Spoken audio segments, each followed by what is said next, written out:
آپ کو یہ بات جان کر حیرت ہوگی کہ دبئی کی قسمت بدلنے کی شروعات صرف 440 روپے سے ہوئی تھی۔ 1937 میں دبئی بھی برٹش کنٹرول میں ہوتا تھا اور برٹش انڈیا کی طرح یہاں پر بھی انڈین روپی کرنسی ہی چلتی تھی۔ برٹشرز کو دبئی کی اسٹریٹجک لوکیشن ٹریول کرنے کے لحاظ سے بہت آئیڈیل لگ رہی تھی، کیونکہ یہ یورپ، افریقہ اور ایشیا کے ٹھیک سینٹر میں موجود ہے۔ برٹش امپیریل ایئر ویز دبئی کے سمندر میں فلائنگ بوٹس کی بیس بنانا چاہتے تھے اور پھر انہوں نے دبئی کے ساتھ ایک ایگریمنٹ سائن کر لیا۔ Long range empire flying boats UK سے دبئی کے سمندر میں لینڈ کرتی تھیں اور پھر ری فیولنگ کے بعد ان کو برٹش انڈیا اور ایشیا کے دوسرے حصوں میں بھیجا جاتا تھا۔ اس بیس کا منتھلی رینٹ صرف 440 روپے تھا، جس میں وہاں موجود گارڈز کی سیلری بھی شامل تھی۔ کون جانتا تھا کہ کچھ ہی سالوں کے بعد یہ دنیا کے سب سے بزی ایئرپورٹ میں کنورٹ ہو جائے گا اور یہاں کی اپنی ایئر لائن اچھوں کو ٹکر دے پائے گی۔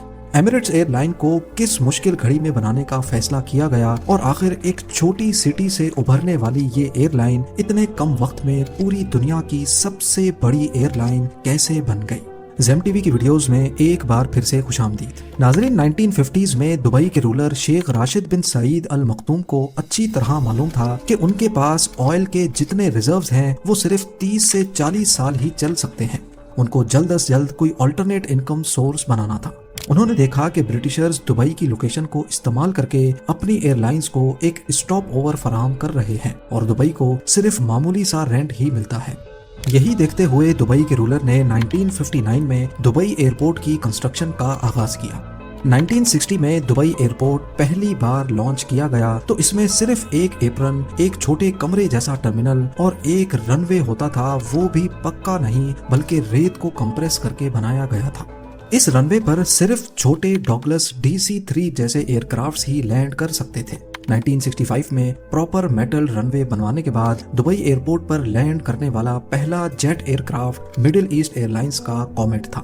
ہر گزرتے سال دبئی کے رولر ایئرپورٹ میں نئی اور لیٹسٹ فیسلٹیز لانچ کروانے لگے۔ 1969 میں یہاں 9 ایئر لائنز کام کر رہی تھیں جو 20 ڈیسٹینیشنز آفر کرتی تھیں، اور 1980 میں دبئی ایک انٹرنیشنل اسٹاپ اوور بن کر ابھرنے لگا، جہاں Air India, Cathay Pacific, Singapore Airlines اور ملیشین ایئر لائنز جیسے نام ری فیولنگ کرنے کے لیے رکتے تھے۔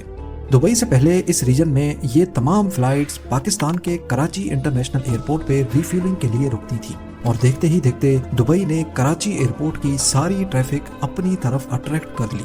اس وقت پورے مڈل ایسٹ کے درمیان ٹریول کرنے کے لیے گلف ایئر کو استعمال کیا جاتا تھا، جو کہ بحرین کی ایئر لائن ہے۔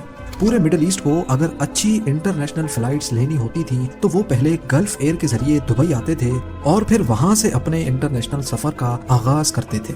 1980 میں دبئی کے شیخ محمد بن راشد ال مختوم، جو اس وقت دبئی کے ڈیفنس منسٹر تھے، ان کو گلف ایئر نے آفر دی کہ وہ صرف یہ اناؤنس کر دیں کہ گلف ایئر دبئی کی آفیشیل ایئر لائن ہے۔ اس سے گلف ایئر کو انٹرنیشنل فلائٹس بھی ملنا شروع ہو جائیں گی اور اس سے دبئی کو بھی کافی فائدہ ہوگا، اور بدلے میں دبئی کو گلف ایئر کے 50% اسٹیکس بھی مل جائیں گے۔ پر شیخ محمد نے اس ڈیل سے انکار کر دیا۔ گلف ایئر نے سوچا کہ ہم خواہ مخواہ پورے مڈل ایسٹ سے پیسنجرز لا کر دبئی کو دیتے ہیں اور وہ پیسنجرز کسی اور انٹرنیشنل فلائٹ میں چلے جاتے ہیں، جس کے بدلے میں ہمیں کچھ نہیں ملتا۔ لہٰذا گلف ایئر نے شیخ محمد کے منع کرنے کے بعد دبئی جانے والی تمام فلائٹس کو بند کر دیا۔ گلف ایئر کا یہ فیصلہ دبئی کے انٹرنیشنل اسٹاپ اوور کو خاصا نقصان پہنچانے لگا۔ یہی وہ وقت تھا جب شیخ محمد بن راشد نے اپنی خود کی ایئر لائن ایمریٹس لانچ کرنے کا ارادہ کیا۔ اس ارادے کو حقیقت میں بدلنے کا مطلب تھا پہلے سے اسٹیبلشڈ ایئر لائنز سے ٹکر لینا، جس میں گلف ایئر جو ان کا پہلا رائیول تھا، اس کے علاوہ British Airways, Singapore Airlines, Lufthansa, Air India اور پین ایم ایئر ویز وہ بڑے بڑے نام تھے جن کے خلاف ایمریٹس کو آپریٹ کرنا تھا۔ اب یہ کام جتنا سننے میں مشکل لگ رہا ہے، یہ حقیقت میں اس سے بھی کہیں زیادہ مشکل تھا۔ اس وقت ایک بوئنگ 737 کی پرائز $25 ملین تھی۔ اس کے علاوہ پائلٹس، کرو اور انجینئرز بھی ٹرین کرنے تھے، اس میں الگ سے خرچہ لگ رہا تھا۔ یعنی کل ملا کر دبئی کو ایک نئی ایئر لائن پر کم سے کم 6 سے 7 کروڑ ڈالرز خرچ کرنا پڑ رہے تھے، اور اس کے بعد بھی کیا پتا ایئر لائن چلے یا نہیں۔ یہاں پر دبئی کے شیخ نے اسمارٹلی کھیلا اور پاکستان سے مدد مانگی۔ Pakistan international air line PIA نے دبئی کو 2 بوئنگ 737-300 لیز پہ دیے۔ ان جہازوں پر ایمریٹس کی برانڈنگ کی گئی، جبکہ پائلٹس، کرو اور انجینئرز سب کچھ PIA کا تھا۔ ان پلینز کو چلایا تو ایمریٹس کے نام پہ جاتا تھا، لیکن مینجمنٹ ساری PIA کی تھی، اور اس کام کے بدلے میں دبئی کے شیخ نے PIA کو $1 کروڑ ادا کیے، یعنی جو کام $7 کروڑ میں ہونا تھا وہی اب 1 میں ہو گیا۔ ایمریٹس کی پہلی فلائٹ 25 اکتوبر 1985 کو دبئی سے کراچی تک گئی۔ اس کے بعد ممبئی، دہلی، کولمبو، عمان اور کائرو جیسی ڈیسٹینیشنز کو بھی شامل کیا گیا۔ ایمریٹس کے پہلے ہی سال میں 2,60,000 پیسنجرز نے سفر کیا، اور اسی ایک سال کے دوران شروعاتی $1 کروڑ کی انویسٹمنٹ باہر نکل آئی۔ 1987 میں جب ایمریٹس نے خود کے ایئر پلینز خرید لیے تو PIA کو ان کے پلینز واپس کر دیے گئے۔ 1990s کی شروعات میں گلف وار کے دوران جہاں باقی تمام ایئر لائنز نے مڈل ایسٹ کے آپریشنز بند کر دیے تھے، وہیں ایمریٹس یہ موقع اپنے ہاتھ سے نہیں گنوانا چاہتی تھی۔ گلف وار کے آخری 10 دنوں میں مڈل ایسٹ یا عرب کنٹریز کے درمیان اگر کوئی ایئر لائن آپریٹ کر رہی تھی تو وہ کوئی اور نہیں بلکہ ایمریٹس ہی تھی۔ اس دوران ایمریٹس نے ان پیسنجرز کو بھی ٹارگٹ کیا جو نارملی کمپٹیٹر ایئر لائنز کو استعمال کیا کرتے تھے۔ نئے پیسنجرز نے ایمریٹس میں وہ فیسلٹیز بھی پائیں جس کے لیے دوسری ایئر لائنز ایکسٹرا چارج کرتی تھی، جیسا کہ personal entertainment system, luxury cabins اور بہترین ڈائننگ۔ یہ چانس ایمریٹس کو ترقی کی نئی اونچائیوں تک لے گیا، اور بعد میں لویل پیسنجرز کے لیے ایمریٹس نے اسکائی وارڈز پروگرام بھی لانچ کیا۔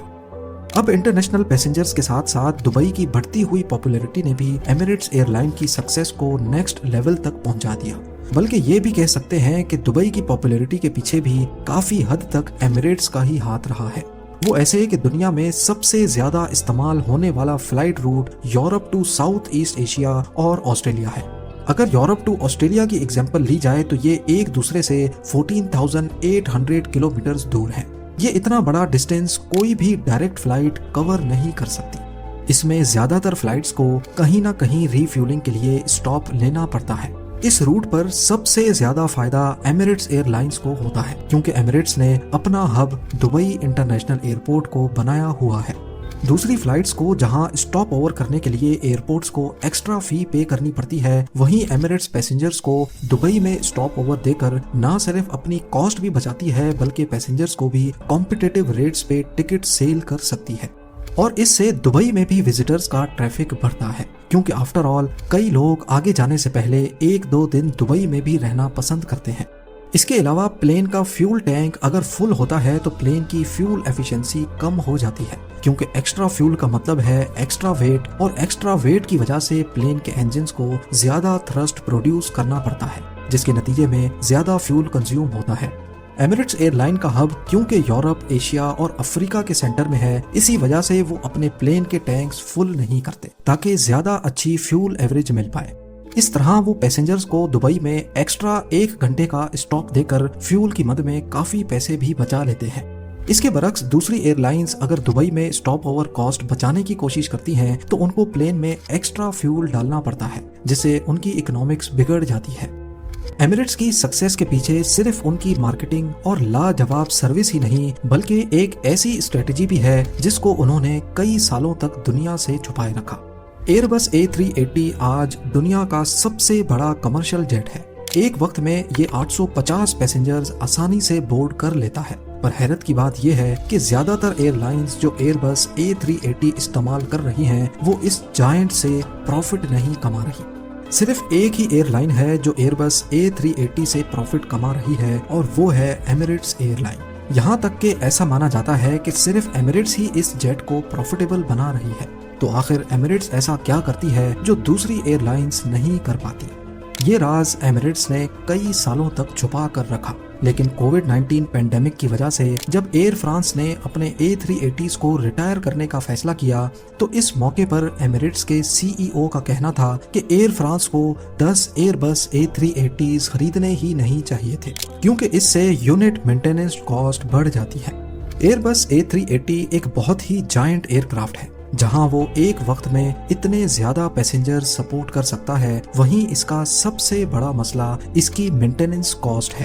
ایمریٹس کے پاس 119 A380s ہیں، اور وہ بھی سیم ماڈل کے۔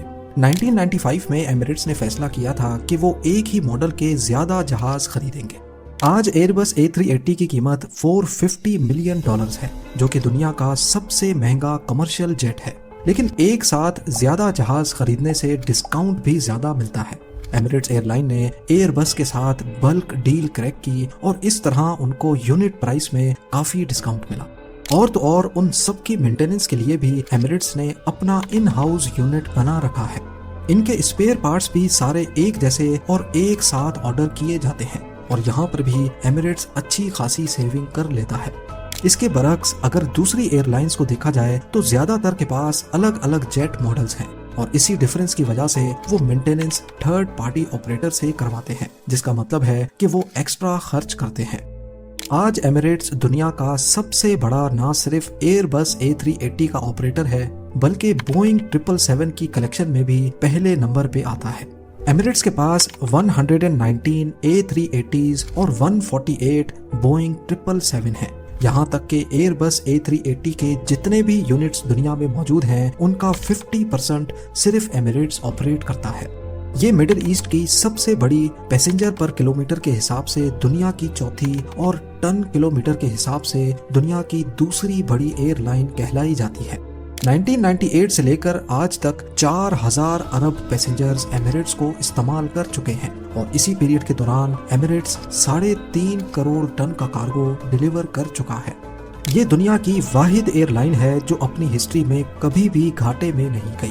دیکھا جائے تو ہر سال انہوں نے 260 کروڑ درہم یا پھر 5900 کروڑ روپے کا ایوریج پروفٹ ریکارڈ کیا ہے، اور اس کا سب سے بڑا کریڈٹ کسی اور کو نہیں بلکہ دبئی کے رولر شیخ محمد بن راشد ال مخدوم کو ہی جاتا ہے۔ امید ہے زیم ٹی وی کی یہ ویڈیو بھی آپ لوگ بھرپور لائک اور شیئر کریں گے۔ آپ لوگوں کے پیار بھرے کومنٹس کا بے حد شکریہ۔ ملتے ہیں اگلی شاندار ویڈیو میں۔